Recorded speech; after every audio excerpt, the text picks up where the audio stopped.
Imagine a mirror. It does not lie. It shows what is there, both the beautiful and the ugly. It reflects the light in a person's eyes, but also the scars etched upon their face.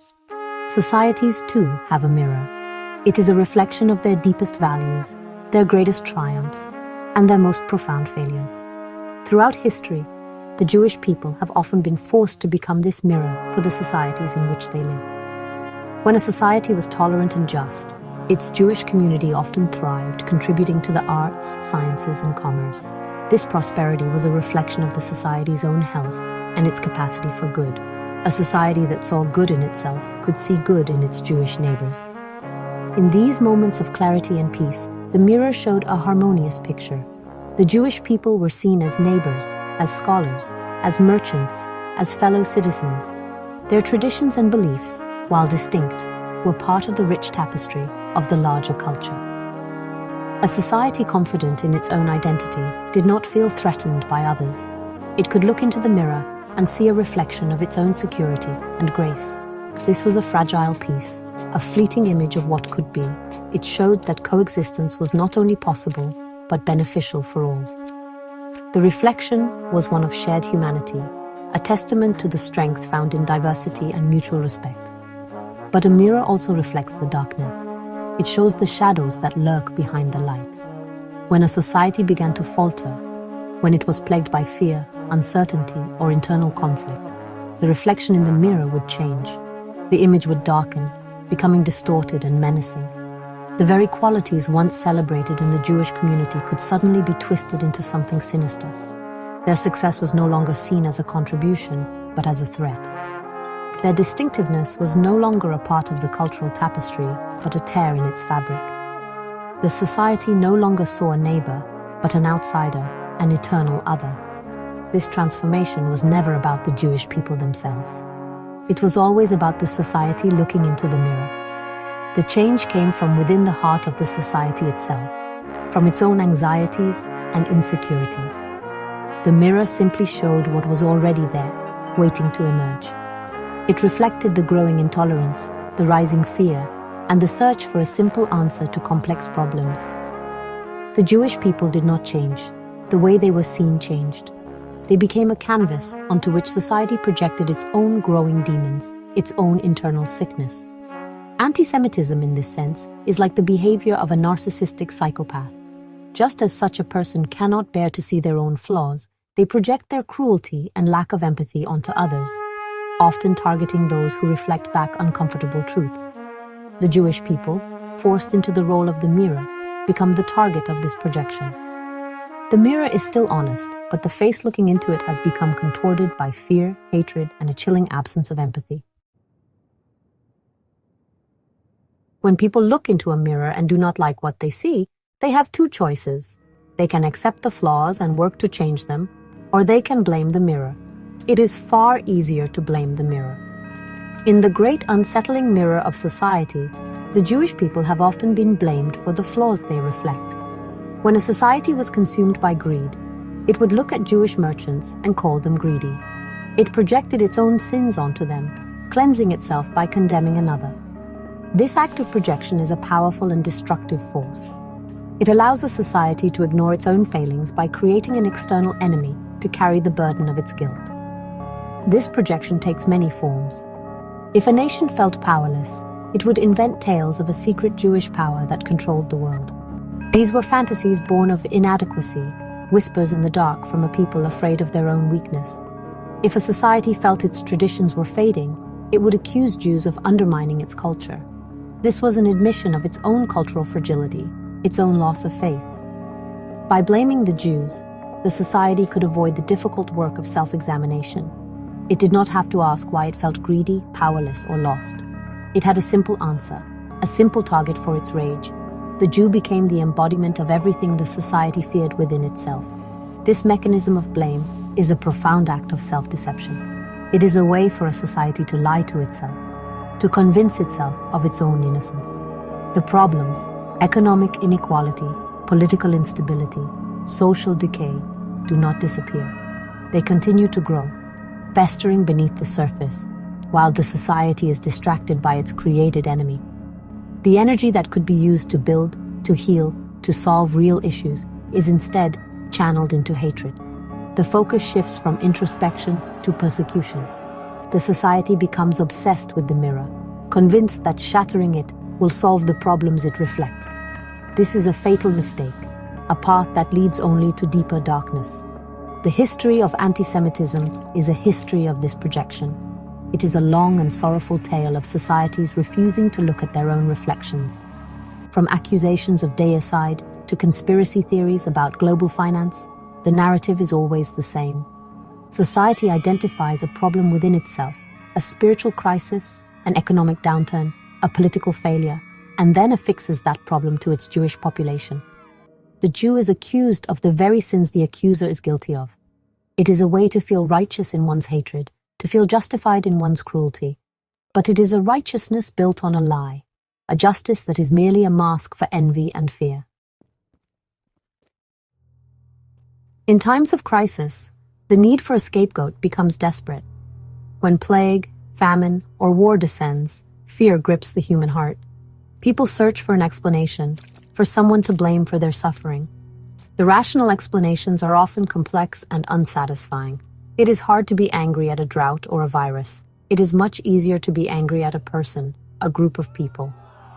Throughout history, during Europe's darkest hours, this anger was repeatedly directed at the Jews. The Black Death in the 14th century is a stark example. As the plague swept across the continent, killing millions, terror and paranoia reigned. People needed a reason, a human cause for the unfathomable horror. In this atmosphere of death and despair, the rumors spread that Jews were poisoning the wells. It was a lie, born of ignorance and malice, but it was a lie that people were desperate to believe. It offered a simple explanation for their suffering and a tangible target for their rage. Across Europe, Jewish communities were attacked and massacred. The fact that Jews were dying from the plague at the same rate as Christians did not matter. The truth was irrelevant in the face of such overwhelming fear. Blaming the Jews provided a momentary release, a sense of action in a situation that felt utterly hopeless. But it did not stop the plague. It only added human cruelty to the toll of the disease. This pattern has repeated itself with terrifying regularity. In late 19th century Russia, as the empire faced internal unrest and economic hardship, the government deflected blame by sanctioning and encouraging pogroms, violent mob attacks against Jewish villages. Official documents like the Protocols of the Elders of Zion were forged to create the illusion of a Jewish conspiracy, providing a justification for the violence. The real problems of political oppression and poverty were ignored. Instead, the people were encouraged to vent their frustrations on their Jewish neighbors. The violence served as a distraction, a way for the ruling powers to maintain control by redirecting the anger of the populace. The most extreme example, of course, was the rise of Nazism in Germany. After its defeat in World War I and the economic devastation of the Great Depression, German society was broken and humiliated. It was a nation in search of both a savior and a scapegoat. The Nazi Party offered both. They promised to restore Germany's greatness and provided a single all-encompassing cause for its misery: the Jew. The Jew was blamed for the military defeat, the economic collapse, the moral decay, for everything. This relentless propaganda allowed an entire nation to avoid confronting its own role in its downfall. It channeled all its fear, shame, and anger into a systematic project of hatred that culminated in the Holocaust. But it is important to remember, Jews are not recruited or chosen in the way others might be. There is no secret society, no hidden agenda. The truth is far simpler and more profound. We are all created in the image of God. No matter your background, your faith, or your story, you are human. And that is enough. You do not need to prove yourself or join anything special to be worthy. Simply be human. Trust that God is with you and that your humanity is sacred. In times of fear and uncertainty, let us remember our shared image, our shared dignity, and choose compassion over blame. A society that chooses to shatter the mirror does not heal itself. It only blinds itself. The act of blaming and persecuting the Jewish people has never solved the underlying problems that fueled the hatred.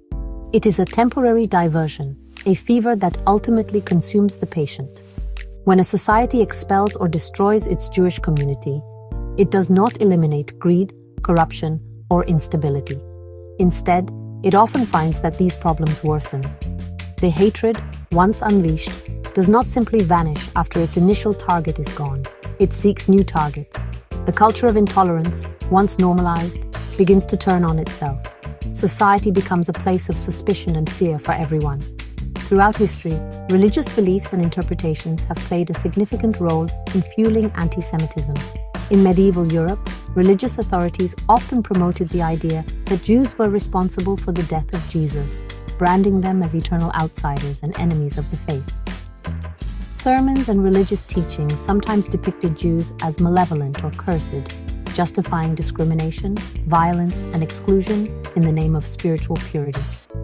These interpretations led to forced conversions, expulsions, and the creation of laws that isolated Jewish communities, embedding anti-Semitic attitudes deep within the fabric of society.